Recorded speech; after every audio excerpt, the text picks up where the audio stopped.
దేవుడు ఈ బైబిల్ని చదివిన వాడిని కిందివానిగా చేయలేదు, పైవానిగా చేశాడు. ఈ బైబిల్ను చదివి బైబిల్ ప్రకారంగా నడుచుకునే వాళ్ళని, బైబిల్ ప్రకారంగా బోధించే వాళ్ళని తృప్తిపరిచాడు దేవుడు. ఆమేన్. ఈ ధర్మశాస్త్ర గ్రంథమును బోధింపగా తప్పిపోకూడదు.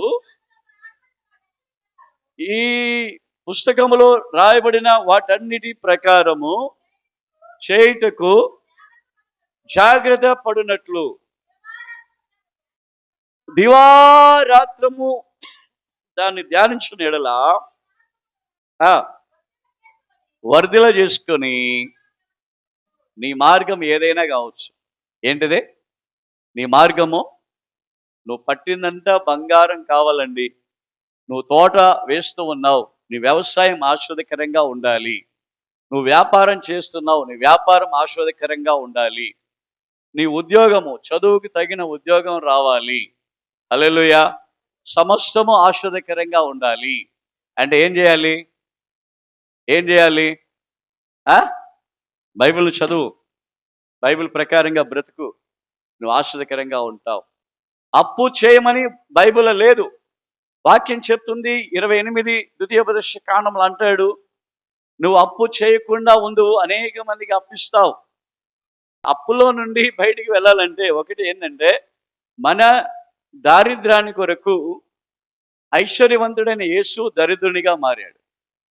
మన యొక్క దరిద్రతను ఆయన మోసాడు. మన యొక్క దారిద్ర్యాన్ని యేసు ప్రభు మోసాడు. మన దారిద్ర్యాన్ని యేసు ప్రభు తీసుకొని ఆయన ఐశ్వర్యాన్ని మనకిచ్చాడు. వాక్యం తెలిస్తే ఎవరు అప్పు చేయరు. వాక్యం తెలిస్తే ఎవరు అబద్ధం ఆడరు. ఎందుకంటే వాక్యమే దేవుడు. వాక్యం నీతో ఉండి మాట్లాడుతూ ఉన్నాడు, నీలో ఉండి వాక్యం మాట్లాడుతూ ఉన్నాడు. వాక్యం మనల్ని సరిదిద్దుతుంది. వాక్యం ఇష్టానుసారంగా మనం పెరగకుండా వాక్యం మనల్ని సరిచేస్తుంది. వాక్యం నిన్ను అభివృద్ధి పరుస్తుంది. వాక్యం నిన్ను ఆస్వాదిస్తుంది. వాక్యం నిన్ను తలగా చేస్తుంది. వాక్యం నిన్ను తోకగా చేయదు. వాక్యం నిన్ను ప్రాస్పరిటీని నీకు ఇస్తుంది, సకల సమృద్ధిని నీకు ఇస్తుంది వాక్యం. ఆమేన్, ఆమేన్. కాబట్టి ఈరోజు ఎంతసేపు బైబిల్ చదివారు? సరే, నేను ఉదయం లేచి ప్రార్థన చేశాను, పావుగంట ప్రార్థన చేశాను అనే వాళ్ళ చేతులు ఎత్తండి. వాక్యము సూటిగా నీతో మాట్లాడుతుంది.